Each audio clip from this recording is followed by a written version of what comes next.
ओम श्री गणेशाय नमः। श्री शिव महापुराण की कथा, रुद्र संहिता, पार्वती खंड।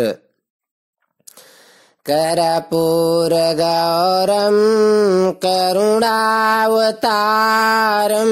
संसार सारम भुजगेन्द्रहारम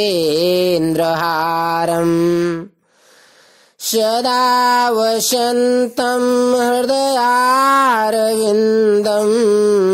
भवं भवानी सहितं नमामि। अथ 41वें अध्याय में हिमवान द्वारा शिव की बारात की आगवानी तथा सबका अभिनंदन एवं वंदन। मेनका नारद जी को बुलाकर उनसे बारातियों का परिचय पाना तथा शिव और उनके गणों को देखकर भय से मूर्छित होना। बोलो शंकर भगवान की जय। ब्रह्मा जी कहते हैं, तदनंतर भगवान शिव ने नारद को हिमाचल के घर भेजा। वे वहां की विलक्षण सजावट देखकर दंग रह गए। विश्वकर्मा ने जो विष्णु, ब्रह्मा आदि समस्त देवताओं तथा नारद आदि ऋषियों की चेतन सी प्रतीत होने वाली मूर्तियां बनाई थी, उन्हें देखकर देवर्षि नारद चकित हो उठे। तत्पश्चात हिमाचल ने देवर्षि को बारात बुला लाने के लिए भेजा। साथ ही उस बारात की अगवानी के लिए मैनाक आदि पर्वत भी गए। तदनंतर विष्णु आदि देवताओं तथा आनंदित हुए अपने गणों के साथ भगवान शिव हिमालय नगर के समीप सानंदा पहुँचे। गिरिराज हिमवान ने जब यह सुना कि सर्वव्यापी शंकर मेरे नगर के निकट आ पहुँचे हैं, तब उन्हें बड़ी प्रसन्नता हुई। तदनंतर उन्होंने बहुत सा सामान एकत्र करके पर्वतों और ब्राह्मणों को महादेव जी के साथ वार्तालाप करने के लिए भेजा। स्वयं भी बड़ी भक्ति के साथ वे प्राण प्यारे महेश्वर का दर्शन करने के लिए गए। उस समय उनका हृदय अधिक प्रेम के कारण द्रवित हो रहा था और वह प्रसन्नता पूर्वक अपने सौभाग्य की सराहना करते थे। उस समय समस्त देवताओं की सेना को उपस्थित देख हिमवान को बड़ा विस्मय हुआ और वह अपने को धन्य मानते हुए उनके सामने गए। देवता और पर्वत एक दूसरे से मिलकर बहुत प्रसन्न हुए और अपने आप को कृत्य मानने लगे। महादेव जी को सामने देखकर हिमालय ने उन्हें प्रणाम किया।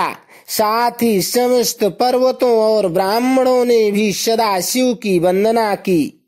वह वृषभ पर आरूढ़ थे, उनके मुख पर प्रसन्नता छा रही थी। वे नाना प्रकार के आभूषणों से विभूषित थे और अपने दिव्य अंगों के लावण्य से संपूर्ण दिशाओं को प्रकाशित कर रहे थे। उनका श्रीअंग अत्यंत महीन, नूतन और सुंदर रेशमी वस्त्र से सुशोभित था। उनके मस्तक का मुकुट उत्तम रत्नों से जटित होने के कारण बड़ी शोभा पा रहा था। वे अपनी पावन प्रभा का प्रकाशा प्रसार करते हुए हंस रहे थे। उनका प्रत्येक अंग भूषण बने हुए सर्पों से युक्त था तथा उनकी अंग कांति बड़ी अद्भुत दिखाई देती थी। दिव्य कांति से संपन्न उन महेश्वर की सुरेश्वर गण हाथ में चमर लिए सेवा कर रहे थे। उनके बाएं भाग में भगवान विष्णु थे और दाहिने भाग में मैं था। पीछे देवराज इंद्र थे और अन्य देवता आदि भी पीछे तथा अगल बगल में विद्यमान थे। नाना प्रकार के देवता आदि उन लोक कल्याणकारी भगवान शंकर की स्तुति करते जाते थे। उन्होंने स्वेच्छा से ही दिव्य शरीर धारण कर रखा था। वास्तव में वे साक्षात पर ब्रह्म परमात्मा सबके ईश्वर उपासकों को मनोवांछित वर देने वाले, कल्याणमय गुणों से युक्त, प्राकृत गुणों से रहित, भक्तों के अधीन रहने वाले, सब पर कृपा करने वाले, प्रकृति और पुरुष से भी विलक्षण तथा सच्चिदानंद स्वरूप हैं। उनके दर्शन के पश्चात हिमवान ने भगवान शिव के वाम भाग में अच्युत श्री हरि का दर्शन किया, जो नाना प्रकार के आभूषणों से विभूषित हो विनतानंदन गरुण की पीठ पर विराजमान थे। मुने, भगवान के दाहिने भाग में उन्होंने 4 मुखों से युक्त, महाशोभाशाली तथा अपने परिवार से संयुक्त मुझ ब्रह्मा को देखा।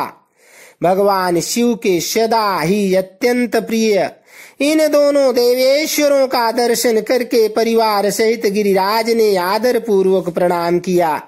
इसी प्रकार भगवान शिव के पीछे तथा अगल बगल में खड़ी हुई दीप्तिमान देवता आदि को भी देखकर गिरिराज ने उन सब के सामने मस्तक झुकाया।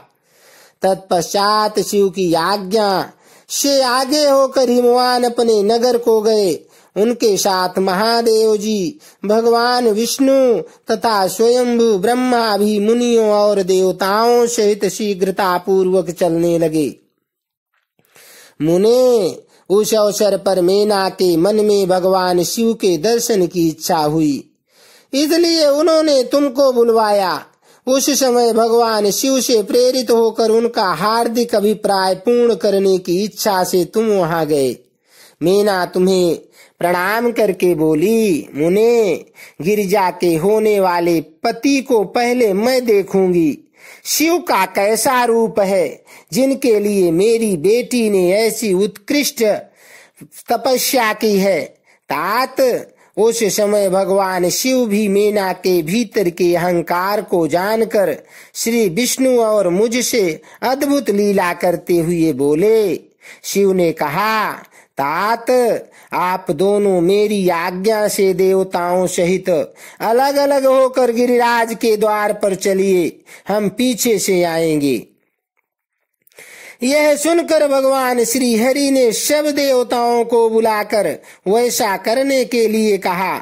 शिव के चिंतन में तत्पर रहने वाले समस्त देवताओं ने शीघ्र वैसी ही व्यवस्था करके उत्सुकता पूर्वक वहां से पृथक पृथक यात्रा की। मुने, मेना अपने मकान के सबसे ऊपरी भवन में तुम्हारे साथ खड़ी थी। उस समय भगवान विश्वेश्वर ने अपने को वैसी वेशभूषा में दिखाया जिससे मेना के हृदय को ठेस पहुंचे। सबसे पहले बारात के जुलूस में विविध वाहनों पर विराजित खूब सजे धजे बाजे गाजे के साथ पताकाएं फहराते हुए वसु आदि गंधर्व आए। फिर मणिग्रीवादि दयक्ष, तदनंतर क्रम से यमराज, निऋति, वरुण, वायु, कुबेर, ईशान, देवराज, इंद्र, चंद्रमा, सूर्य, भृगु आदि मुनीश्वर तथा ब्रह्मा आए। ये सब उत्तरोत्तर एक से एक विशेष सुंदर शोभामय रूप गुण से संपन्न थे।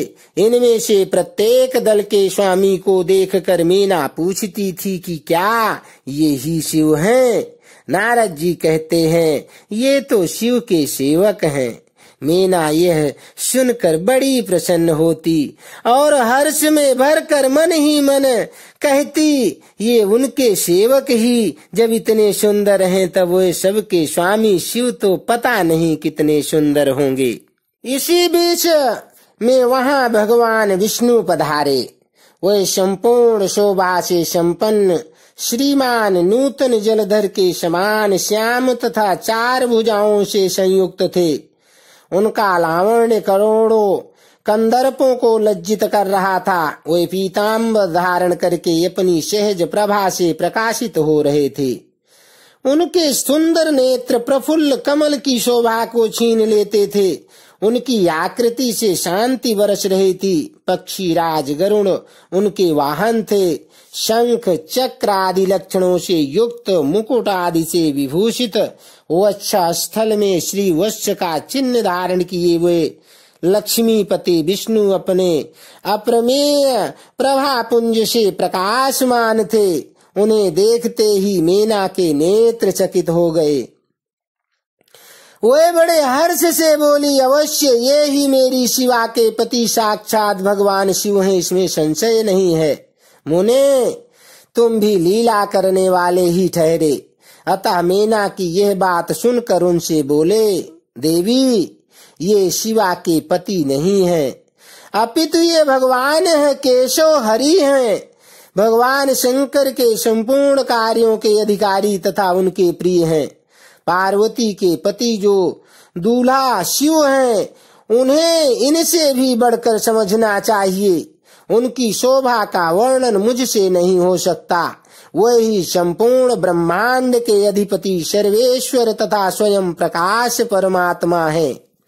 ब्रह्मा जी कहते हैं, नारद, तुम्हारी इस बात को सुनकर मीना ने उन शुभ लक्षणा उमा को महान धन वैभव से संपन्न सौभाग्यवती तथा तीनों कुलों के लिए सुखदायिनी माना। वह मुख पर प्रसन्नता लाकर प्रीति युक्त हृदय से अपने सर्वाधिक सौभाग्य का बारंबार वर्णन करती हुई बोली।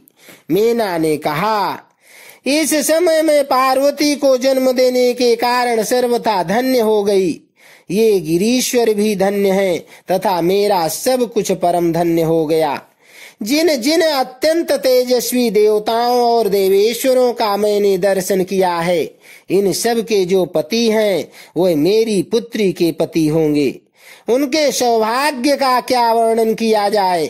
भगवान शिव को पति रूप में पाने के कारण पार्वती के सौभाग्य का 100 वर्षों में भी वर्णन नहीं किया जा सकता।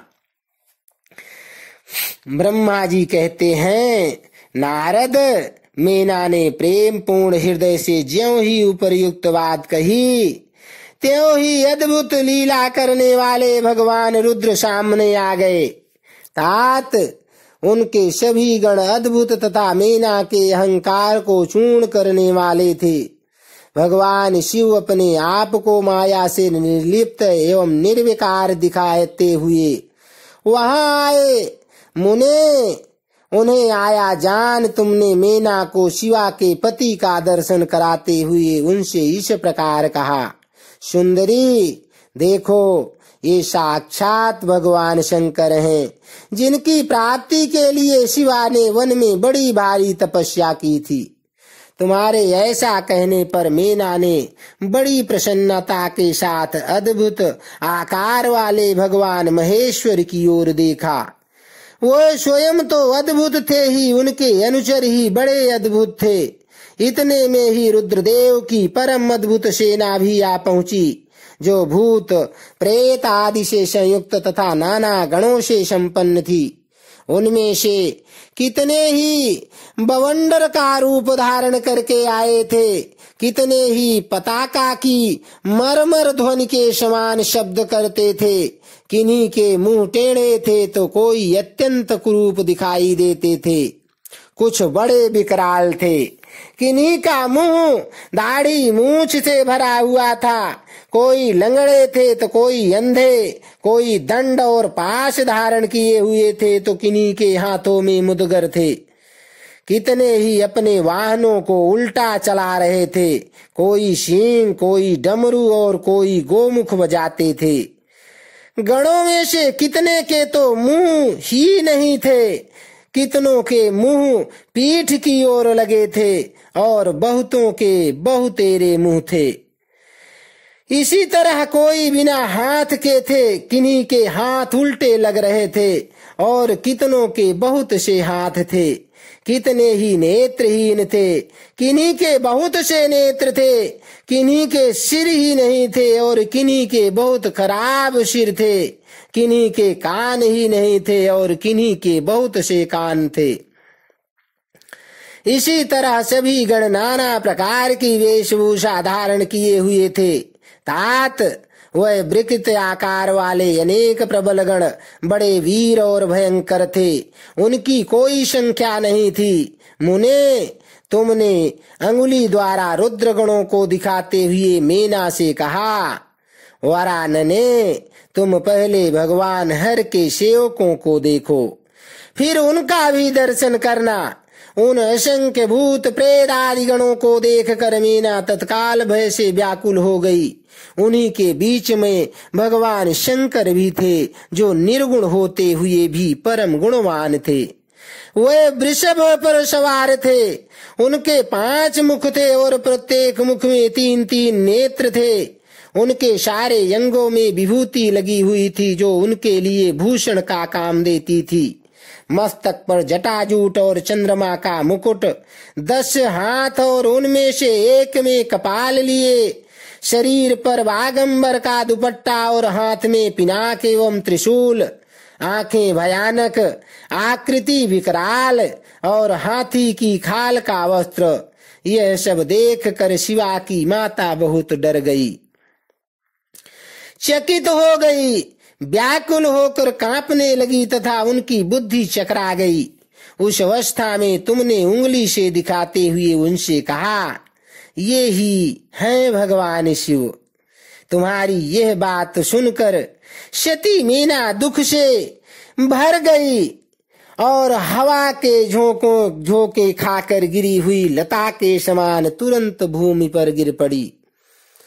यह कैसा विकृत दृश्य है, मैं दुराग्रह में पड़कर ठगी गई। यों कहकर मीना उसी क्षण मूर्छित हो गई। तदनंतर सखियों ने जब नाना प्रकार के उपाय करके उनकी समुचित सेवा की, तब गिरिराज प्रिया मीना धीरे धीरे होश में आई। इति अध्याय 41 से 43। अब 44वें अध्याय में मीना का विलाप, शिव के साथ कन्या का विवाह न करने का हठ, देवताओं तथा श्री विष्णु का उन्हें समझाना तथा उनका सुंदर रूप धारण करने पर ही शिव को कन्या देने का विचार प्रकट करना। ब्रह्मा जी कहते हैं, नारद, जब हिमाचल प्रिया सती मीना को चेत हुआ, तब वो अत्यंत क्षुब्ध होकर विलाप एवं तिरस्कार करने लगी। पहले तो उन्होंने अपने पुत्रों की निंदा की, इसके बाद वो तुम्हें और अपनी पुत्री को दुर्वचन सुनाने लगी। मीना बोली, मुने, पहले तो तुमने यह कहा कि शिवा शिव का वरण करेगी, पीछे मेरे पति हिमवान का कर्तव्य बताकर उन्हें आराधना पूजा में लगाया, परंतु इसका यथार्थ फल क्या देखा गया? विपरीत एवं अनर्थकारी दुर्बुद्धि देवर्षे, तुमने मुझे अधम नारी को सब तरह से ठग लिया। फिर मेरी बेटी ने ऐसा तप किया जो मुनियों के लिए भी दुष्कर है। उसकी उस तपस्या का यह फल मिला जो देखने वालों को भी दुख में डालता है। हाय, मैं क्या करूं, कहाँ जाऊं, कौन मेरे दुख को दूर करेगा? मेरा कुल आदि नष्ट हो गया, मेरे जीवन का भी नाश हो गया। कहाँ गए वे दिव्य ऋषि? पाऊं तो मैं उनकी दाढ़ी मूछ नोच लूं। वशिष्ठ की वह तपस्विनी पत्नी भी बड़ी धूर्ता है। वह स्वयं इस विवाह के लिए अगुआ बनकर आई थी। न जाने किन किन के अपराध से इस समय मेरा सब कुछ लुट गया। ऐसा कहकर मीना अपनी पुत्री शिवा की ओर देखकर उन्हें कटु वचन सुनाने लगी। अरे दुष्ट लड़की, तूने ये कौन सा कर्म किया जो मेरे लिए दुखदायक सिद्ध हुआ? तुझ दुष्टा ने स्वयं ही सोना देकर कांच खरीदा है, चंदन छोड़कर अपने अंगों में कीचड़ का ढेर पोत लिया। हाय हाय, हंस को उड़ाकर तूने पिंजरे में कौवा पाल लिया। गंगा जल को दूर फेंक कर कुएं का जल पिया। प्रकाश पाने की इच्छा से सूर्य को छोड़कर यत्न पूर्वक जुगनू को पकड़ लिया। चावल छोड़कर भूसी खा ली। घी फेंक कर मोम के तेल का आदर पूर्वक भोग लगाया। सिंह का आश्रय छोड़कर सियार का सेवन किया। ब्रह्म विद्या छोड़कर कुत्सित गाथा का श्रवण किया।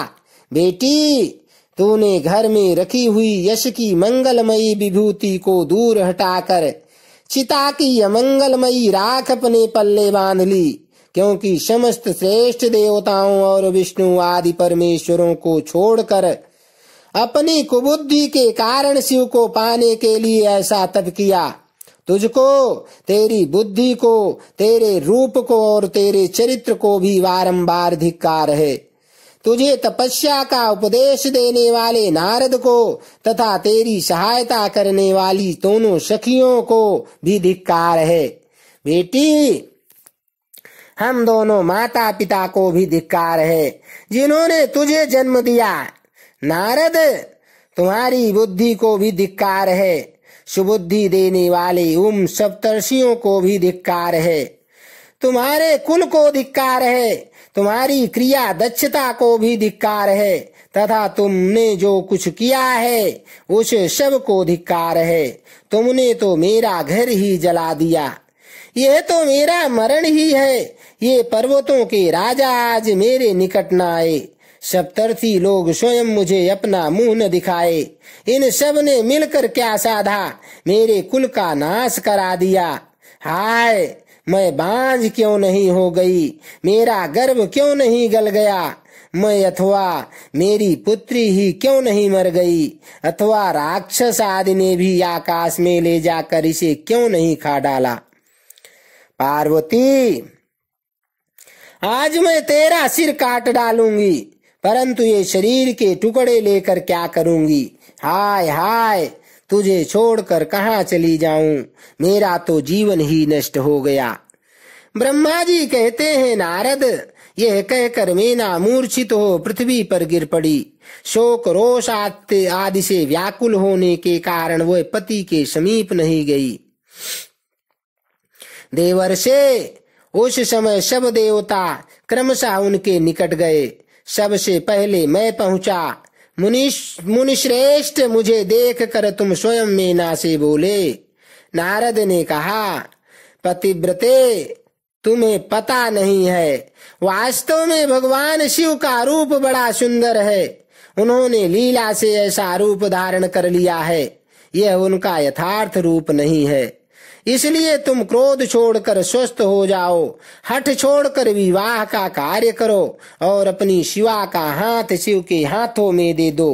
तुम्हारी यह बात सुनकर मीना तुमसे बोली, उठो, यहाँ से दूर चले जाओ। तुम दुष्टों और अधर्मों के शिरोमणि हो। मीना के ऐसा कहने पर मेरे साथ इंद्रादि सब देवता एवं दिक्पाल क्रमशः आकर यूं बोले, पितरों की कन्या मैंने, तुम हमारे वचनों को प्रसन्नता पूर्वक सुनो।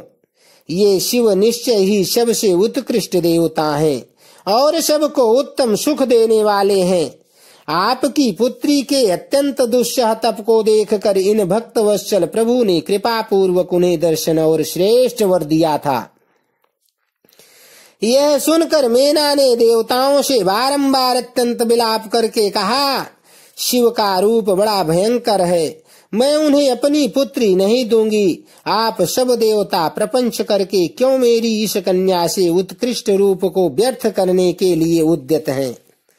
मुनीश्वर, उनके ऐसा कहने पर वशिष्ठ आदि सप्तर्षियों ने वहां आकर यह बात कही। पितरों की कन्या तथा गिरिराज की रानी मैंने, हम लोग तुम्हारा कार्य सिद्ध करने के लिए आए हैं। जो कार्य सर्वथा उचित एवं उपयोगी है उसे तुम्हारे हठ के कारण हम विपरीत कैसे मान लें। भगवान शंकर का दर्शन सबसे बड़ा लाभ है। वह दान पात्र होकर स्वयं तुम्हारे यहाँ पधारे हैं, तुम्हारे घर पर पधारे हैं। उनके ऐसा कहने पर भी ज्ञान दुर्बला मीना ने उनकी बात मिथ्या कर दी और रुष्ट होकर उनसे कहा, मैं शस्त्र आदि से अपनी बेटी के टुकड़े टुकड़े कर डालूंगी, परंतु उसे शंकर के हाथ में नहीं दूंगी। तुम सब लोग दूर हट जाओ, किसी को मेरे पास नहीं आना चाहिए। ऐसा कह अत्यंत विह्वल हो विलाप करके मीना चुप हो गई। मुने, वहां उनके इस बर्ताव से हाहाकार मच गया। तब हिमालय अत्यंत व्याकुल हो वहां आए और मीना को समझाने के लिए प्रेम पूर्वक तत्व दर्शाते हुए बोले। हिमालय ने कहा, प्रिय मैंने, मेरी बात सुनो, तुम इतनी व्याकुल क्यों हो गई। देखो तो कौन कौन से महात्मा तुम्हारे घर पधारे हैं। तुम इनकी निंदा क्यों करती हो? भगवान शंकर को तुम भी जानती हो, किंतु नाना नाम रूप वाले शंभू के विकट रूप को देखकर घबरा गई हो। मैं शंकर जी को भली भांति जानता हूँ। वे ही सबके प्रतिपालक हैं, पूजनीयों के भी पूजनीय हैं तथा अनुग्रह एवं निग्रह करने वाले हैं। निष्पाप प्राण पिए, हठ न करो, मानसिक दुख छोड़ो, शुभ्रते शीघ्र उठो और सब कार्य करो। पहली बार विकट रूप धारी शंभू ने मेरे द्वार पर आकर जो नाना प्रकार की लीलाएं की थी, मैं उनका आज तुम्हें स्मरण दिला रहा हूँ। उनके उस परम महात्म्य को देख और समझकर उस समय मैंने और तुमने उन्हें कन्या देना स्वीकार किया था। प्रिय, अपनी उस बात को प्रमाण मानकर सार्थक करो। इस बात को सुनकर शिवा की माता मीना हिमालय से बोली, नाथ मेरी बात सुनिए और सुनकर आपको वैसा ही करना चाहिए। आप अपनी पुत्री पार्वती के गले में रस्सी बांधकर इसे बेखटके पर्वत से नीचे गिरा दीजिए, परंतु मैं इसे हर के हाथ में नहीं दूंगी। अथवा नाथ अपनी इस बेटी को ले जाकर निर्दयता पूर्वक समुद्र में डुबा दीजिए। गिरिराज, ऐसा करके आप पूर्ण सुखी हो जाइए। स्वामिन, यदि विकट रूपधारी रुद्र को आप पुत्री दे देंगे तो मैं निश्चय ही अपना शरीर त्याग दूंगी। मीना ने जब हठ पूर्वक ऐसी बात कही तब पार्वती स्वयं आकर यह रमणीय वचन बोली, माँ तुम्हारी बुद्धि तो बड़ी शुभ कारक है, इस समय विपरीत कैसे हो गई? धर्म का अवलंबन करने वाली होकर भी तुम धर्म को कैसे छोड़ रही हो? ये रुद्रदेव सबकी उत्पत्ति के कारणभूत साक्षात ईश्वर हैं, इनसे बढ़कर दूसरा कोई नहीं है। समस्त स्तुतियों में यह वर्णन है कि भगवान शंभु सुंदर रूप वाले तथा सुखद हैं, कल्याणकारी महेश्वर, समस्त देवताओं के स्वामी तथा स्वयं प्रकाश हैं। इनके नाम और रूप अनेक हैं। माता जी, श्री विष्णु और ब्रह्मा आदि भी इनकी सेवा करते हैं। ये सबके अधिष्ठान हैं, कर्ता, हर्ता और स्वामी हैं। विकारों की इन तक पहुँच नहीं है। ये तीनों देवताओं के स्वामी अविनाशी एवं सनातन हैं। इनके लिए ही सब देवता किंकर होकर तुम्हारे द्वार पर पधारे हैं और उत्सव मना रहे हैं।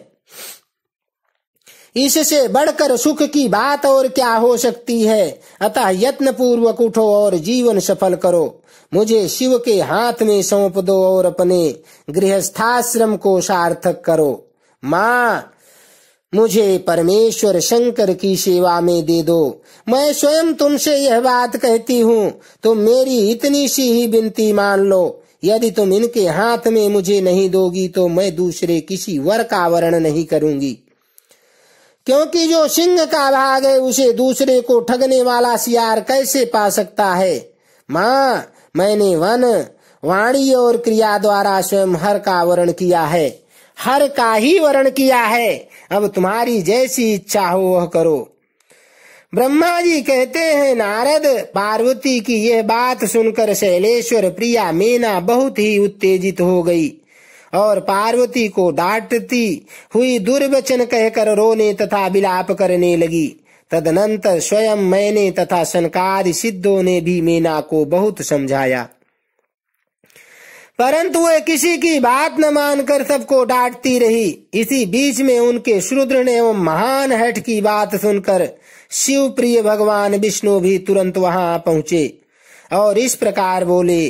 श्री विष्णु ने कहा, देवी, तुम पितरों की मानसी पुत्री एवं उन्हें बहुत प्यारी हो, साथ ही गिरिराज हिमालय की गुणवती पत्नी हो। इस प्रकार तुम्हारा संबंध साक्षात ब्रह्मा जी के उत्तम कुल से है। संसार में तुम्हारे सहायक भी ऐसे ही हैं। तुम धन्य हो। मैं तुमसे क्या कहूँ, तुम तो धर्म की आधारभूता हो, फिर धर्म का त्याग कैसे करती हो? तुम ही अच्छी तरह सोचो सो सही। संपूर्ण देवता, ऋषि, ब्रह्मा जी और मैं सभी लोग विपरीत बात ही क्यों करेंगे? तुम शिव को नहीं जानती। वे निर्गुण भी हैं और सगुण भी हैं, कुरूप भी हैं और सुरूप भी, सबके सेव्य तथा सत्पुरुषों के आश्रय हैं। उन्हीं ने मूल प्रकृति रूपा देवी ईश्वरी का निर्माण किया और उसके बगल में पुरुषोत्तम का निर्माण करके बिठाया। उन्हीं दोनों से सगुण रूप में मेरी तथा ब्रह्मा की उत्पत्ति हुई। फिर लोकों का हित करने के लिए वे स्वयं भी रुद्र रूप से प्रकट हुए। तदनंतर वेद, देवता तथा स्थावर जंगम रूप से जो कुछ दिखाई देता है वो सारा जगत भी भगवान शंकर से ही उत्पन्न हुआ। उनके स्वरूप का ठीक ठीक वर्णन अब तक कौन कर सका है अथवा कौन उनके रूप को जानता है। मैंने और ब्रह्मा जी ने भी जिनका अंत नहीं पाया उनका पार दूसरा कौन पा सकता है। ब्रह्मा से लेकर कीट पर्यंत जो कुछ जगत दिखाई देता है वह सब शिव का ही रूप है, ऐसा जानो। इस विषय में कोई अन्यथा विचार नहीं करना चाहिए। वो अपनी लीला से ऐसे रूप में अवतीर्ण हुए हैं और शिवा के तप के प्रभाव से तुम्हारे द्वार पर आए हैं। अतः हिमाचल की पत्नी, तुम दुख छोड़ो और शिव का भजन करो, इससे तुम्हें महान आनंद प्राप्त होगा और तुम्हारा सारा क्लेश मिट जाएगा। ब्रह्मा जी कहते हैं, नारद, श्री विष्णु के द्वारा इस प्रकार समझाई जाने पर मेना का मन कुछ कोमल हुआ, परंतु शिव को कन्या न देने का हठ उन्होंने तब भी नहीं छोड़ा। शिव की माया से मोहित होने के कारण ही उन्होंने ऐसा दुराग्रह किया था। उस समय मेना ने शिव के महत्व को स्वीकार कर लिया। कुछ ज्ञान हो जाने पर उन्होंने श्री हरि से कहा, यदि भगवान शिव सुंदर शरीर धारण कर लें तब मैं उन्हें अपनी पुत्री दे सकती हूँ, अन्यथा कोटि उपाय करने पर भी नहीं दूंगी। यह बात मैं सच्चाई और दृढ़ता के साथ कह रही हूँ। ऐसा कहकर दृढ़ता पूर्वक उत्तम व्रत का पालन करने वाली मेना शिव की इच्छा से प्रेरित हो चुप हो गई। धन्य है शिव की माया जो सबको मोह में डाल देती है। इति अध्याय 44। अब 45वें अध्याय में भगवान शिव का अपने परम सुंदर दिव्य रूप को प्रकट करना, मेना की प्रसन्नता और क्षमा प्रार्थना तथा पूर्ववासिनी स्त्रियों का शिव के रूप का दर्शन करके जन्म और जीवन को सफल मानना। ब्रह्मा जी कहते हैं, नारद, इसी समय भगवान विष्णु से प्रेरित हो तुम शीघ्र ही भगवान शंकर को अनुकूल बनाने के लिए उनके निकट गए। वहां जाकर देवताओं का कार्य सिद्ध करने की इच्छा से नाना प्रकार के स्तोत्रों द्वारा तुमने रुद्रदेव को संतुष्ट किया। तुम्हारी बात सुनकर शंभु ने प्रसन्नता पूर्वक अद्भुत उत्तम एवं दिव्य रूप धारण कर लिया। ऐसा करके उन्होंने अपने दयालु स्वभाव का परिचय दिया। मुने, भगवान शंभु का वह रूप कामदेव से भी अधिक सुंदर तथा लावण्य का परम आश्रय था। उसका दर्शन करके तुम बड़े प्रसन्न हुए और उस स्थान पर गए जहाँ सबके साथ मेना विद्यमान थी। वहां पहुंचकर तुमने कहा, विशाल नेत्रों वाली मैंने, भगवान शिव के उस सर्वोत्तम रूप का दर्शन करो। यह रूप प्रकट करके उन करुणामय शिव ने तुम पर बड़ी ही कृपा की है। दूसरी बात यह सुनकर तुम्हारी बात यह सुनकर शैलराज की पत्नी मेना आश्चर्यचकित हो गई। उन्होंने शिव के उस परमानंददायक रूप का दर्शन किया जो करोड़ों सूर्यों के समान तेजस्वी, सर्वांग सुंदर, विचित्र वस्त्रधारी तथा नाना प्रकार के आभूषणों से विभूषित था। वह अत्यंत प्रसन्न, सुंदर, हास्य से सुशोभित, ललित लावण्य से लसित, मनोहर गौरवर्ण, द्युतिमान तथा चंद्रलेखा से अलंकृत था। विष्णु आदि संपूर्ण देवता बड़े प्रेम से भगवान शिव की सेवा कर रहे थे। सूर्य देव ने छत्र लगा रखा था। चंद्रदेव मस्तक का मुकुट बनकर उनकी शोभा बढ़ा रहे थे। इन सब साधनों से भगवान शंकर सर्वथा रमणीय जान पड़ते थे। उनका वाहन भी अनेक प्रकार के आभूषणों से विभूषित था। उसकी महाशोभा का वर्णन नहीं हो सकता था। गंगा और यमुना भगवान शिव को सुंदर समर डुला रही थी और 8 सिद्धियां उनके आगे नाच रही थी। उस समय में भगवान विष्णु तथा इंद्र आदि देवता अपने अपने वेश को भली भांति विभूषित करके पर्वतवासी भगवान शिव के साथ चल रहे थे। नाना रूपधारी शिव के गण खूब सज धज कर अत्यंत आनंदित हो शिव के आगे आगे चल रहे थे। सिद्ध उपदेवता समस्त मुनि तथा अन्य सब लोग भी महान सुख का अनुभव करते हुए अत्यंत प्रसन्नता पूर्वक शिव के साथ यात्रा कर रहे थे। इस प्रकार देवता आदि सब लोग विवाह देखने के लिए उत्कंठित हो खूब सज धज कर अपनी पत्नियों के साथ पर ब्रह्म शिव का यशोगान करते हुए जा रहे थे। विश्वावसु आदि गंधर्व अप्सराओं के साथ हो शंकर जी के उत्तम यश का गान करते हुए उनके आगे आगे चल रहे थे।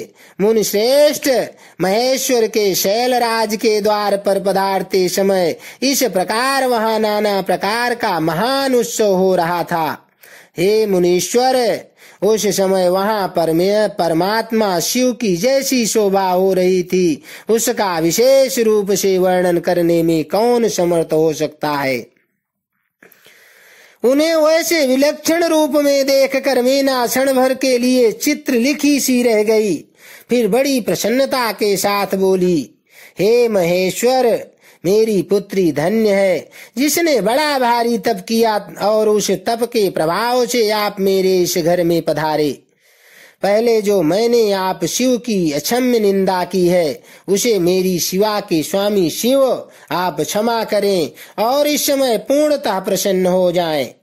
ब्रह्मा जी कहते हैं, नारद, इस प्रकार बात करके चंद्रमौली शिव की स्तुति करती हुई शैल प्रिया मीना ने उन्हें हाथ जोड़कर प्रणाम किया। फिर वह लज्जित हो गई। इतने में ही बहुत सी पूर्ववासिनी स्त्रियां भगवान शिव के दर्शन की लालसा से अनेक प्रकार के काम छोड़कर वहां आ पहुंची। जो जैसी थी वैसी ही अस्त व्यस्त रूप में दौड़ आई। भगवान शंकर का वह मनोहर रूप देखकर वह सब मोहित हो गई। शिव के दर्शन से हर्ष को प्राप्त हो प्रेम पूर्ण हृदय वाली वे नारियां महेश्वर की उस मूर्ति को अपने मनोमंदिर में बिठाकर इस प्रकार बोली। पूर्ववासिनियों ने कहा, अहो, हिमवान के नगर में निवास करने वाले लोगों के नेत्र आज सफल हो गए। जिस व्यक्ति ने इस दिव्य रूप का दर्शन किया है निश्चय ही उसका जन्म सार्थक हो गया है। उसी का जन्म सफल है और उसी की सारी क्रियाएं सफल हैं जिसने संपूर्ण पापों का नाश करने वाले साक्षात शिव का दर्शन किया है। पार्वती ने शिव के लिए जो तप किया है उसके द्वारा उन्होंने अपना सारा मनोरथ सिद्ध कर लिया। शिव को पति रूप में पाकर ये शिवा धन्य और कृतकृत्य हो गई। यदि विधाता शिवा और शिव की इस युगल जोड़ी को सानंद एक दूसरे से मिला न देते तो उनका सारा परिश्रम निष्फल हो जाता। इस उत्तम जोड़ी को मिलाकर ब्रह्मा जी ने बहुत अच्छा कार्य किया है। इससे सबके सभी कार्य सार्थक हो गए। तपस्या के बिना मनुष्यों के लिए शंभु का दर्शन दुर्लभ है। भगवान शंकर के दर्शन मात्र से ही सब लोग कृतार्थ हो गए। जो सर्वेश्वर गिरिजापति शंकर का दर्शन करते हैं वे सारे पुरुष श्रेष्ठ हैं और हम सारी स्त्रियां भी धन्य हैं। ब्रह्मा जी कहते हैं, नारद, ऐसी बात कर कर उन स्त्रियों ने चंदन और अक्षत से शिव का पूजन किया और बड़े आदर से उनके ऊपर खीलों की वर्षा की। वह सब स्त्रियां मीना के साथ उत्सुक होकर खड़ी रही और मीना तथा गिरिराज के भूरि भाग्य की सराहना करती रही। मुने, स्त्रियों के मुख से वैसी शुभ बातें सुनकर विष्णु आदि सब देवताओं के साथ भगवान शिव को बड़ा हर्ष हुआ। इति अध्याय 45।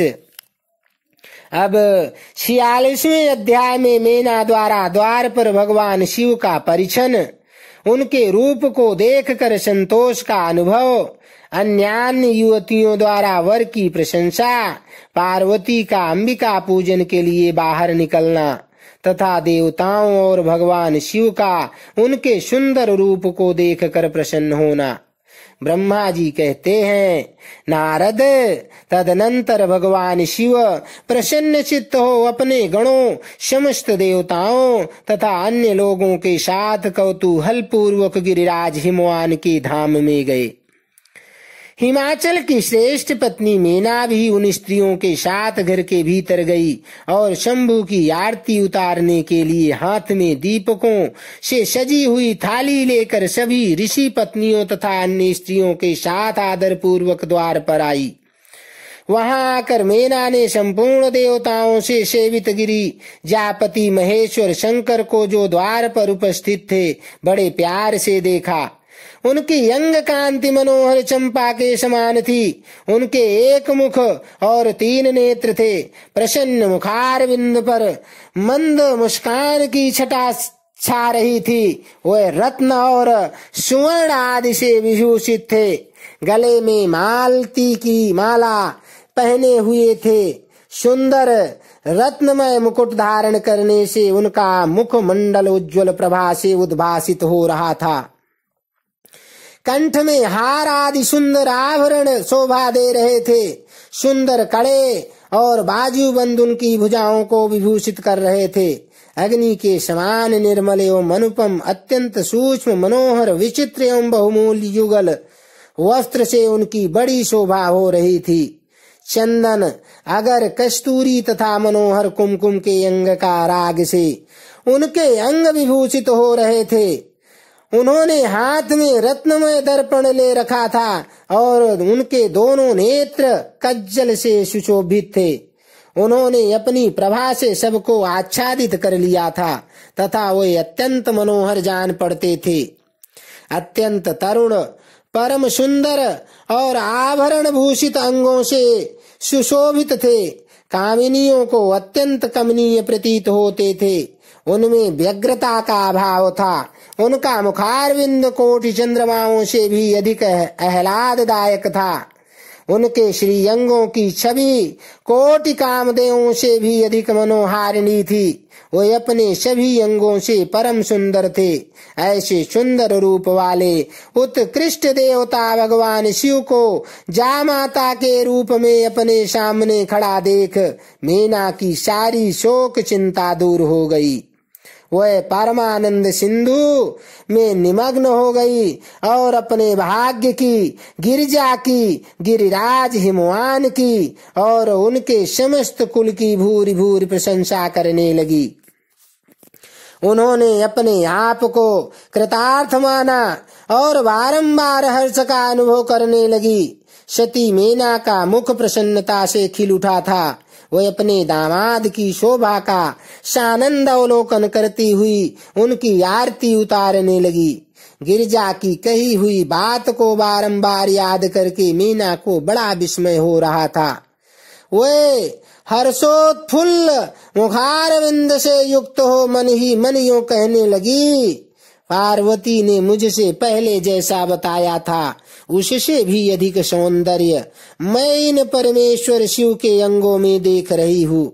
महेश्वर का मनोहर लावण्य इस समय अवर्णनीय है। ऐसा सोचकर आश्चर्यचकित हुई मीना अपने घर के भीतर आई।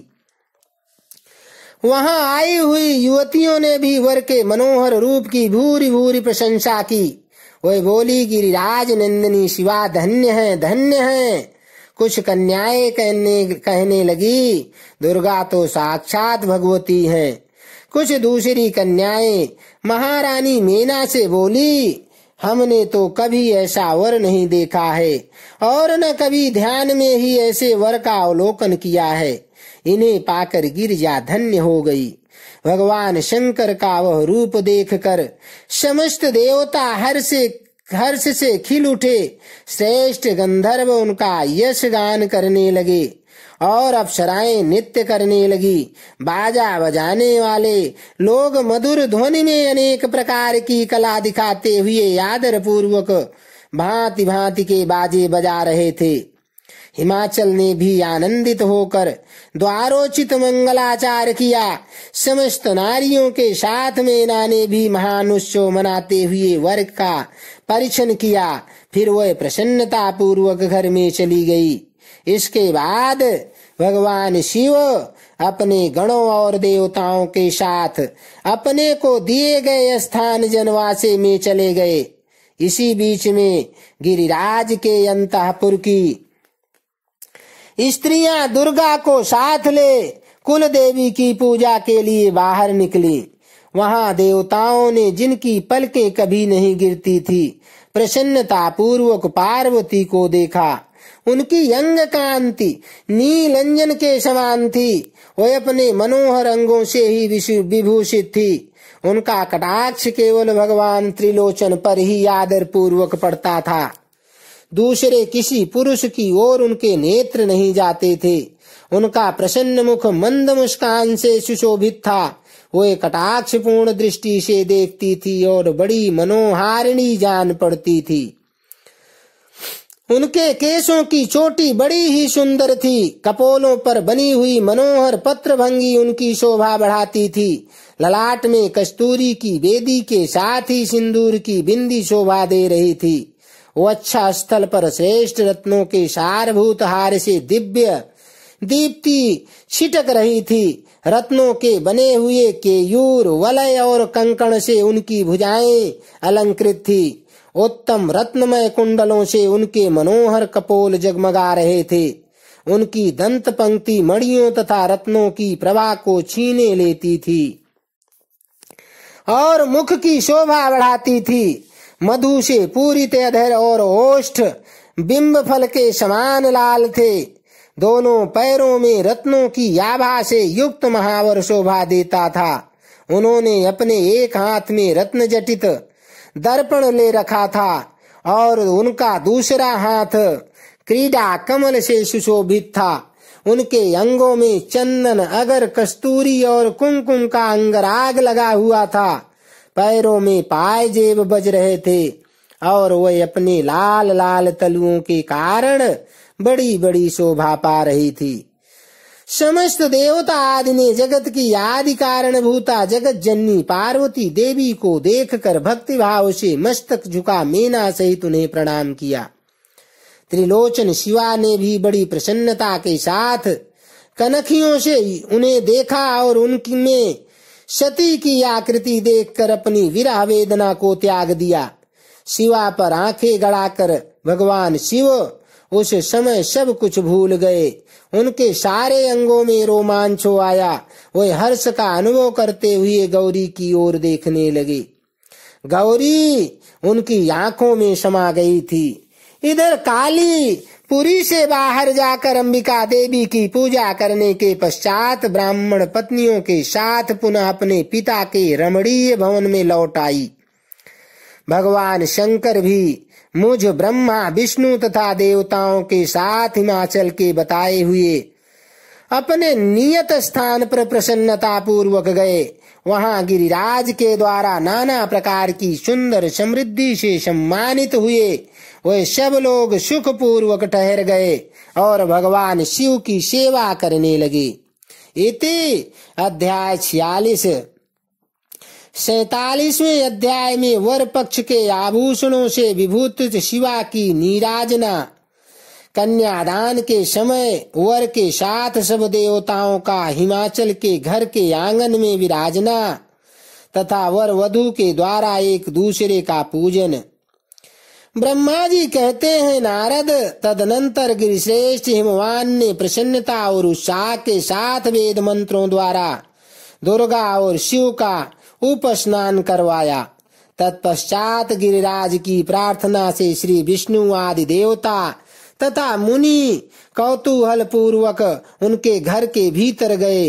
वहां उन्होंने वैदिक और लौकिक आचरण का यथार्थ रीति से पालन करके भगवान शिव के दिए हुए आभूषणों से देवी शिवा को अलंकृत किया।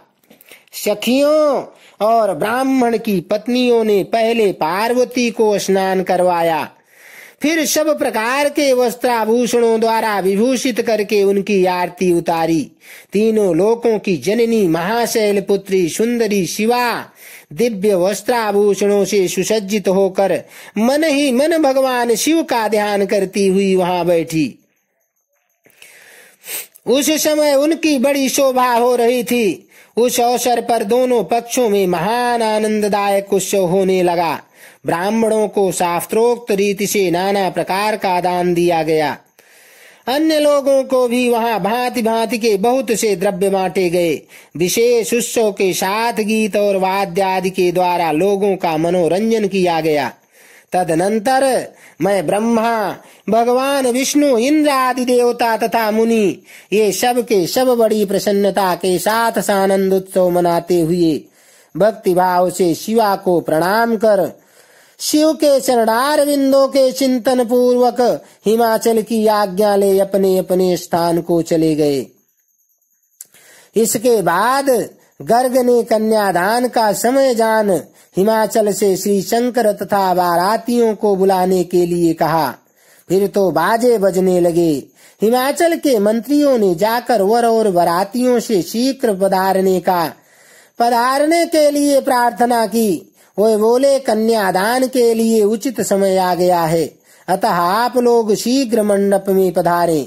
तदनंतर भगवान शिव को सुंदर वस्त्राभूषणों से सुसज्जित करके वृषभ की पीठ पर बिठाया गया और जय बोलते हुए सब लोग चले। भगवान शंकर को आगे करके बाजे बजाते और कौतुक करते हुए सब बाराती हिमालय के घर को गए। हिमालय के भेजे हुए ब्राह्मण तथा श्रेष्ठ पर्वत कौतूहल पूर्वक शंभु के आगे आगे चलते थे। भगवान के मस्तक पर बहुत बड़ा छत्र तना हुआ था। सब ओर से उन्हें चमर डुलाया जाता था तथा वे महेश्वर चंदों वे के नीचे होकर चलते थे। मैं, विष्णु, इंद्र और लोकपाल आगे रहकर उत्तम शोभा से सुशोभित हो रहे थे। उस महान उत्सव के समय शंख, भेरी, पटह, आनक और गोमुख आदि बाजे बारंबार बज रहे थे। इन सब के साथ जगत के एकमात्र जीवन बंधु भगवान शिव परमेश्वरोचित तेज से संपन्न हो यात्रा कर रहे थे। उस समय समस्त देवेश्वर उनकी सेवा में उपस्थित हो बड़े हर्षोल्लास के साथ उन पर फूलों की वर्षा करते थे। इस प्रकार पूजित और बहुत सी स्तुतियों द्वारा प्रशंसित हो परमेश्वर शिव ने यज्ञ मंडप में प्रवेश किया। वहां श्रेष्ठ पर्वतों ने शिव को वृषभ से उतारा और महान उत्सव के साथ प्रेम पूर्वक उन्हें घर के भीतर ले गए। हिमालय ने भी घर में आए हुए देवताओं सहित महेश्वर को विधि पूर्वक भक्तिभाव से प्रणाम करके उनकी आरती उतारी। फिर महान उत्सव पूर्वक अपने भाग्य की सराहना करते हुए उन्होंने अन्य समस्त देवताओं और मुनियों को प्रणाम करके उन सब का समादर किया। श्री विष्णु सहित महेश्वर को तथा मुख्य मुख्य देवताओं को पाद्य अर्घ देकर हिमालय उन्हें अपने भवन के भीतर और आंगन में रत्नमय सिंहासनों के ऊपर मुझको, विष्णु को, शंकर जी को तथा अन्य विशिष्ट व्यक्तियों को बिठाया। उस समय मेना ने अपनी सखियों, ब्राह्मण पत्नियों तथा अन्य पुरंध्रियों के साथ आकर सानंद आरती उतारी। कर्मकांड के ज्ञाता पुरोहित महात्मा शंकर के लिए मधुपर्क पूजन आदि जो जो आवश्यक कृत्य थे उन सब को सहर्ष संपन्न किया। फिर मेरे कहने से पुरोहित ने प्रस्ताव के अनुरूप उत्तम मंगलमय कार्य आरंभ किया। इसके बाद हिमालय ने अंतर्वेदी में जहाँ समस्त आभूषणों से विभूषित उनकी कुशांगी कन्या वेदी के ऊपर विराजमान थी, वहाँ मेरे और श्री विष्णु के द्वारा महादेव जी को ले गए। तदनंतर बृहस्पति आदि विद्वान बड़े उत्साह से संपन्न हो कन्यादानोचित लग्न की प्रतीक्षा करने लगे। गर्ग ने पुण्याहवाचन करते हुए पार्वती जी की अंजलि में चावल भरे और शिव जी के ऊपर अक्षत छोड़ा। परम उदार सुमुखी पार्वती ने दही, अक्षत, कुश और जल से वहां रुद्रदेव का पूजन किया, जिनके लिए शिवा ने बड़ी भारी तपस्या की थी।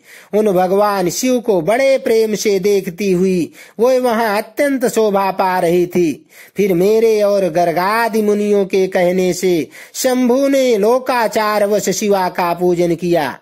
इस प्रकार परस्पर पूजन करते हुए वो दोनों जगन्मय पार्वती परमेश्वर वहां सुशोभित हो रहे थे।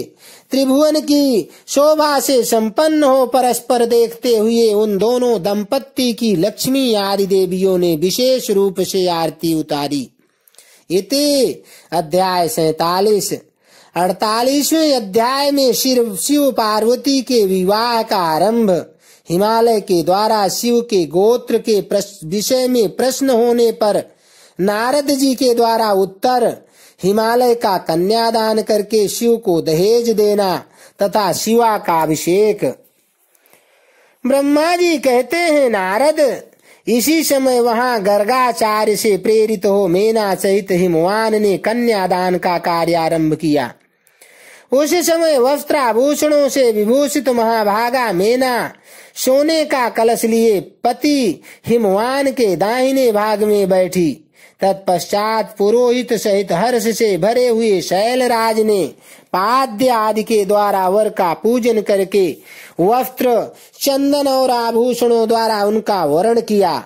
इसके बाद हिमाचल ने ब्राह्मणों से कहा, आप लोग तिथि आदि के कीर्तन पूर्वक कन्यादान के संकल्प वाक्य का प्रयोग बोले, उनके लिए अवसर आ गया है। वे सब द्विज श्रेष्ठ काल के ज्ञाता थे, अतः तथास्तु कर वे सब बड़ी प्रसन्नता के साथ तिथि आदि का कीर्तन करने लगे।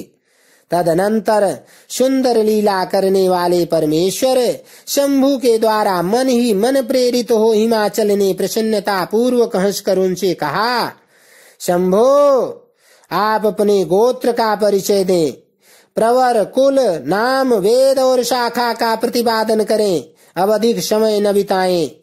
हिमाचल की यह बात सुनकर भगवान शंकर सुमुख होकर भी विमुख हो गए, अशोचनीय होकर भी तत्काल शोचनीय अवस्था में पड़ गए। उस समय श्रेष्ठ देवताओं, मुनियों, गंधर्वों, यक्षों और सिद्धों ने देखा कि भगवान शिव के मुख से कोई उत्तर नहीं निकल रहा है। नारद यह देख कर तुम हंसने लगे और महेश्वर का मन ही मन स्मरण करके गिरिराज से यूं बोले। नारद ने कहा, पर्वतराज, तुम मूढ़ता के वशीभूत होकर कुछ भी नहीं जानते। महेश्वर से क्या कहना चाहिए और क्या नहीं, इसका तुम्हें पता नहीं है। वास्तव में तुम बड़े बहिर्मुख हो। तुमने इस समय साक्षात हर से उनका गोत्र पूछा है और उसे बताने के लिए उन्हें प्रेरित किया है। तुम्हारी यह बात अत्यंत उपहासजनक है। पर्वतराज, इनके गोत्र, कुल और नाम को तो विष्णु और ब्रह्मा आदि भी नहीं जानते, फिर दूसरों की क्या चर्चा है। शैलराज, जिनके एक दिन में करोड़ों ब्रह्माओं का लय होता है, उन्हीं भगवान शंकर को तुमने आज काली के तपोबल से प्रत्यक्ष देखा है। इनका कोई रूप नहीं है, ये प्रकृति से परे निर्गुण पर ब्रह्म परमात्मा है, निराकार, निर्विकार, मायाधीश एवं परात्पर हैं। गोत्र, कुल और नाम से रहित स्वतंत्र परमेश्वर हैं।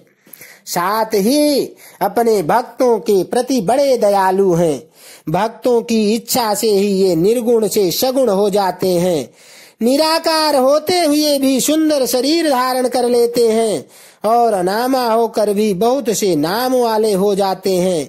ये गोत्रहीन होकर भी उत्तम गोत्र वाले हैं, कुलहीन होकर भी कुलीन हैं। पार्वती की तपस्या से ही आज ये तुम्हारे जामाता बने हैं, इसमें संशय नहीं है। गिरिश्रेष्ठ, इन लीला विहारी परमेश्वर ने चराचर जगत को मोह में डाल रखा है। कोई कितना ही बुद्धिमान क्यों न हो, वो भगवान शिव को अच्छी तरह नहीं जानता। ब्रह्मा जी कहते हैं, मुने, ऐसा कहकर शिव की इच्छा से कार्य करने वाले तुम ज्ञानी देवर्षि ने शैलराज को अपनी वाणी से हर्ष प्रदान करते हुए फिर इस प्रकार उत्तर दिया। नारद बोले, शिवा को जन्म देने वाले तात महाशैल, मेरी बात सुनो और उसे सुनकर अपनी पुत्री शंकर जी के हाथ में दे दो। लीला पूर्वक रूप धारण करने वाले सगुण महेश्वर का गोत्र और कुल केवल नाद ही है। इस बात को अच्छी तरह समझ लो। शिव नादमय है और नाद शिवमय है। यह सर्वथा सच्ची बात है। नाद और शिव, इन दोनों में कोई अंतर नहीं है। शैलेंद्र, सृष्टि के समय सबसे पहले लीला के लिए सगुण रूप धारण करने वाले शिव से नाद ही प्रकट हुआ था, अतः वह सबसे उत्कृष्ट है। हिमालय, इसीलिए मन ही मन सर्वेश्वर शिव के द्वारा प्रेरित हो मैंने आज अभी वीणा बजाना आरंभ कर दिया था।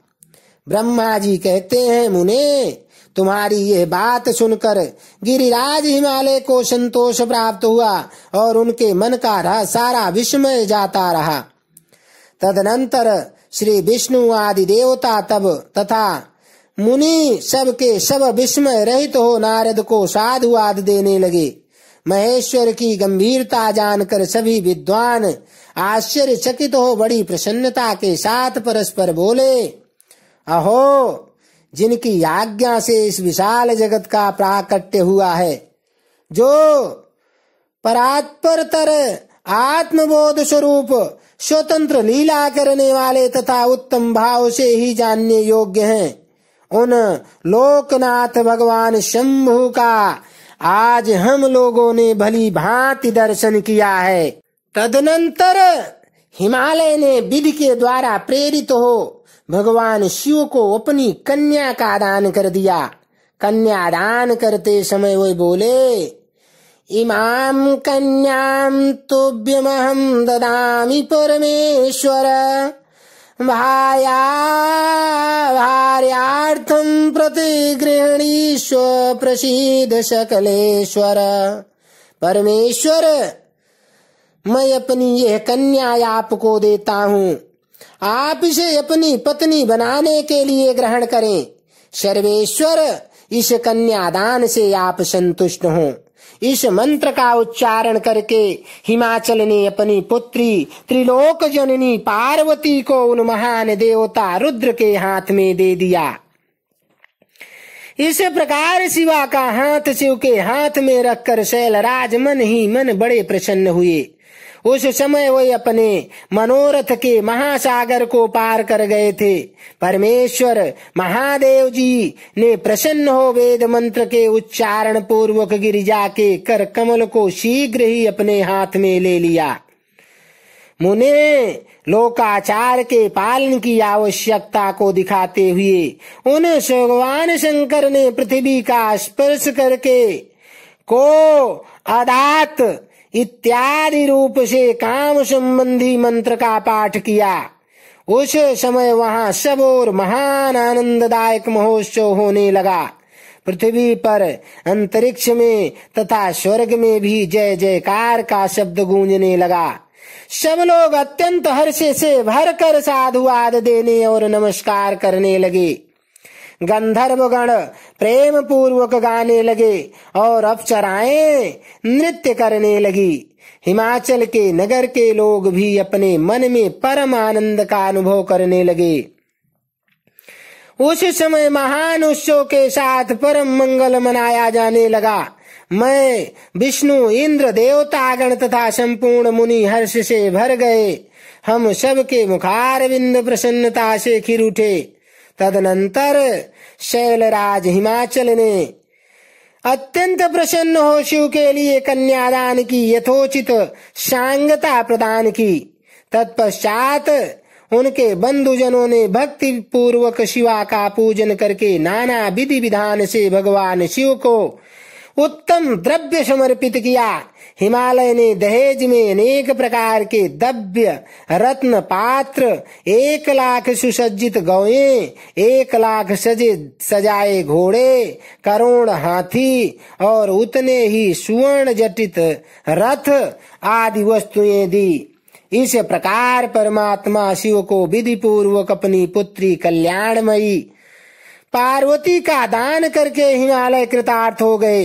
इसके बाद शैलराज ने यजुर्वेद की माध्यन्दिनी शाखा में वर्णित स्तोत्रों के द्वारा दोनों हाथ जोड़ प्रसन्नता पूर्वक उत्तम वाणी में परमेश्वर शिव की स्तुति की। तत्पश्चात वेद वेदता हिमालय के आज्ञा देने पर मुनियों ने बड़े उत्साह के साथ शिवा के सिर पर अभिषेक किया और महादेव जी का नाम लेकर उस अभिषेक की विधि पूरी की।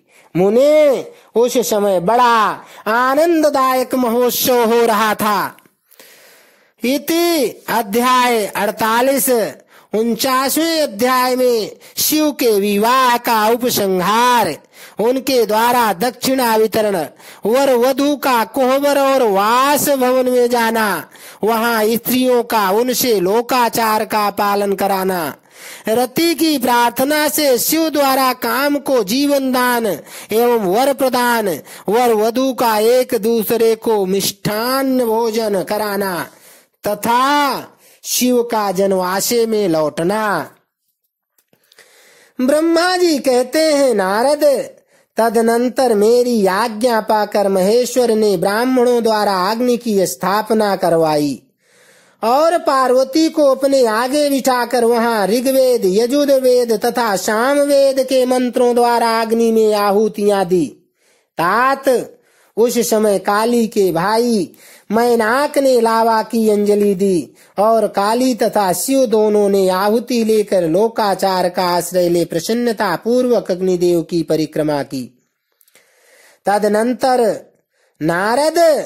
तदनंतर शिव की आज्ञा से मुनियों सहित मैंने शिव विवाह का शेष कार्य प्रसन्नता पूर्वक पूरा किया। फिर उन दोनों दंपत्ति के मस्तक का अभिषेक हुआ। ब्राह्मणों ने उन्हें आदर पूर्वक ध्रुव का दर्शन कराया। तत्पश्चात हृदयालंबन का कार्य आरंभ हुआ। फिर बड़े उत्साह के साथ स्वस्ति वाचन किया गया। इसके पश्चात ब्राह्मणों की आज्ञा से शिव ने शिवा के सिर में सिंदूर दान किया। उस समय गिरिराज नंदिनी उमा की शोभा अद्भुत और अवर्णनीय हो गई थी। फिर ब्राह्मणों के आदेश से वे शिव दंपत्ति एक आसन पर विराजमान हो भक्तों के चित्त को आनंद देने वाली उत्तम शोभा पाने लगे। मुने, तदनंतर अद्भुत लीला करने वाले उन 9 दंपत्तियों ने मेरी आज्ञा पाकर अपने स्थान पर संस्रोप्राशन किया। इस प्रकार विधि पूर्वक उस वैवाहिक यज्ञ के पूर्ण हो जाने पर भगवान शिव ने मुझ लोक सृष्टा ब्रह्मा को पूर्ण पात्र दान किया। फिर शंभु ने आचार्य को गोदान किया। मंगलदायक जो बड़े बड़े दान बताए गए हैं वे भी सहर्ष संपन्न किए। तत्पश्चात उन्होंने बहुत से ब्राह्मणों को पृथक पृथक 100 सुवर्ण मुद्राएं दी, करोड़ों रत्न दान किए और अनेक प्रकार के द्रव्य बांटे। उस समय सब देवता तथा दूसरे चराचर जीव मन में प्रसन्न हुए और जोर जोर से जय जयकार की ध्वनि होने लगी। सब और मांगलिक शब्द और गीत होने लगे। वाद्यों की मनोहर ध्वनि सबके आनंद को बढ़ाने लगी। इसके बाद श्री विष्णु, मैं, देवता, ऋषि तथा अन्य सब लोग गिरिजा से आज्ञा ले बड़ी प्रसन्नता के साथ शीघ्र ही अपने अपने डेरे में चले आए। उस समय हिमालय नगर की स्त्रियां आनंद मग्न हो शिव और पार्वती को लेकर कोहबर में गई। वहां उन सब ने आदर पूर्वक वर वधू से लोकाचार का संपादन कराया। उस समय सब और परमानंददायक महान उत्सव छा रहा था। तदनंतर वो स्त्रियां उन लोक कल्याणकारी दंपत्ति को साथ ले परम दिव्य वास भवन कौतुकागार में गई और वहां भी प्रसन्नता पूर्वक लोकाचार का संपादन किया। इसके बाद गिरिराज के नगर की स्त्रियों ने समीप आकर मंगल कृत्य करके उन नौ दंपत्ति के केली गृह में पहुंचाया और जय ध्वनि करती हुई उनके गांठ बंधन की गांठ खोलने आदि का कार्य संपन्न किया। उस समय उन नूतन दंपत्ति को देखने के लिए 16 दिव्य नारियां बड़े आदर के साथ शीघ्रता पूर्वक वहां आई।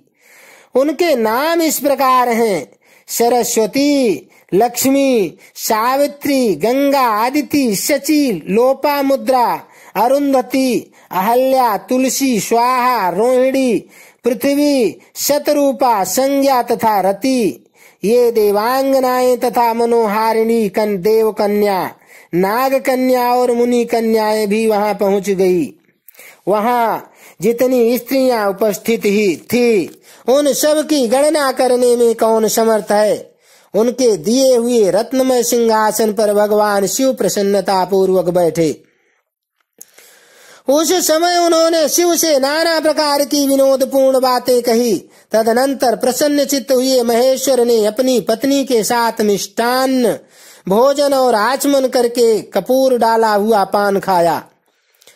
इसी अवसर पर अनुकूल समय जान प्रसन्न हुई रति ने दीन वत्सल भगवान शंकर से कहा, भगवान पार्वती का पाणी ग्रहण करके आपने अत्यंत दुर्लभ सौभाग्य प्राप्त किया है। बताइए, मेरे प्राणनाथ को जो सर्वथा स्वार्थ रहित थे आपने क्यों भस्म कर डाला।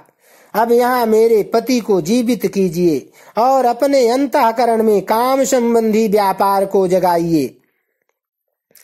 आपको और मुझको जो समान रूप से वियोग जनित संताप प्राप्त हुआ है उसे दूर कीजिए।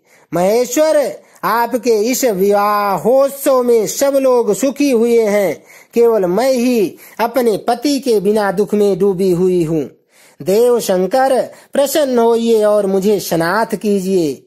दीन बंधुओं, हे परम प्रभो, अपनी कही हुई बात को सत्य कीजिए। चराचर प्राणियों सहित तीनों लोकों में आपके सिवा दूसरा कौन है जो मेरे दुख का नाश करने में समर्थ हो।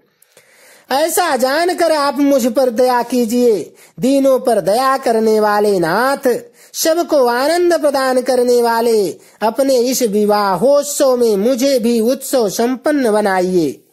मेरे प्राणनाथ के जीवित होने पर ही अपनी प्रिया पार्वती के साथ आपका सुंदर विहार परिपूर्ण होगा, इसमें संशय नहीं है। हे सर्वेश्वर, आप सब कुछ करने में समर्थ हैं, क्योंकि आप ही परमेश्वर हैं। यहाँ अधिक कहने से क्या लाभ। सर्वेश्वर, आप शीघ्र मेरे पति को जीवित कीजिए। ऐसा कहकर रति ने गांठ में बांधा हुआ कामदेव के शरीर का भस्म शंभू को दे दिया और उनके सामने हा नाथ कहकर रोने लगी। रति का रोदन सुनकर सरस्वती आदि सभी देवियां रोने लगी और अत्यंत दीन वाणी में बोली, प्रभो, आपका नाम भक्त वत्सल है। आप दीन बंधु और दया के सागर हैं, अतः काम को जीवन दान दीजिए और रति को उत्साहित कीजिए। आपको नमस्कार है। ब्रह्मा जी कहते हैं, नारद, उन सब की यह बात सुनकर महेश्वर प्रसन्न हो गए। उन करुणा सागर प्रभु ने तत्काल ही रति पर कृपा की। भगवान शूलपाणी की अमृतमयी दृष्टि पड़ते ही पहले जैसे रूप, वेश और चिन्ह से युक्त अद्भुत मूर्तिधारी सुंदर कामदेव उस भस्म से प्रकट हो गया। अपने पति को वैसे ही रूप, आकृति, मंद मुस्कान और धनुष बाण से युक्त देख रति ने महेश्वर को प्रणाम किया। वह कृतार्थ हो गई। उसने प्राणनाथ की प्राप्ति कराने वाले भगवान शिव का अपने जीवित पति के साथ हाथ जोड़कर बारंबार स्तोन किया। पत्नी सहित काम की हुई स्तुति को सुनकर दयार्द्र हृदय भगवान शंकर अत्यंत प्रसन्न हुए और इस प्रकार बोले। शंकर ने कहा, मनोभाव पत्नी सहित तुमने जो स्तुति की है उससे मैं बहुत प्रसन्न हूँ। स्वयं प्रकट होने वाले काम, तुम वर मांगो, मैं तुम्हें वांछित वस्तु दूंगा। शंभु का यह वचन सुनकर कामदेव महान आनंद में निमग्न हो गया और हाथ जोड़कर मस्तक झुकाकर गदगद वाणी में बोला। कामदेव ने कहा, देव देव महाप्रभो, करुणा सागर प्रभो, यदि आप मुझ पर प्रसन्न हैं तो मेरे लिए आनंददायक होइए। प्रभो, पूर्व काल में मैंने जो अपराध किया था उसे क्षमा कीजिए। स्वजनों के प्रति परम प्रेम और अपने चरणों की भक्ति दीजिए। कामदेव का यह कथन सुनकर परमेश्वर शिव प्रसन्न हो बोले, बहुत अच्छा। इसके बाद उन करुणा निधि ने हंसकर कहा, महामते कामदेव, मैं तुम पर प्रसन्न हूँ। तुम अपने मन से भय को निकाल दो। भगवान विष्णु के पास जाओ और इस घर से बाहर ही रहो। तदनंतर काम शिव जी को प्रणाम करके बाहर आ गया। विष्णु आदि देवताओं ने उसे आशीर्वाद दिया। इसके बाद भगवान शंकर ने उस वास भवन में पार्वती को बाएं बिठाकर मिष्टान्न भोजन कराया और पार्वती ने भी प्रसन्नता पूर्वक उनका मुंह मीठा किया। तदनंतर वहां लोकाचार का पालन करते हुए आवश्यक कृत्य करके मेना और हिमवान की आज्ञा ले भगवान शिव जनवासे में चले गए। मुने, उस समय महान उत्सव हुआ और वेद मंत्रों की ध्वनि होने लगी।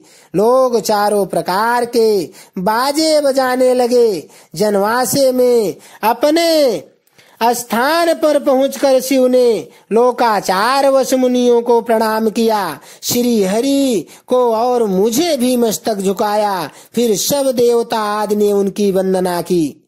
उस समय वहां जय जयकार, नमस्कार तथा समस्त विघ्नों का विनाश करने वाली शुभदायिनी वेद ध्वनि भी होने लगी। इसके बाद मैंने भगवान विष्णु ने तथा इंद्र, ऋषि और सिद्ध आदि ने भी भगवान शंकर की स्तुति की। गिरजा नायक महेश्वर की स्तुति करके वह विष्णु आदि देवता प्रसन्नता पूर्वक उनकी यथोचित सेवा में लग गए। तत्पश्चात लीला पूर्वक शरीर धारण करने वाले महेश्वर शंभु ने उन सब को सम्मान दिया। फिर उन परमेश्वर की आज्ञा पाकर वह विष्णु आदि देवता अत्यंत प्रसन्न हो अपने अपने विश्राम स्थान को गए। इति अध्याय 49 से 51। बोलो शंकर भगवान की जय। हर हर हर महादेव।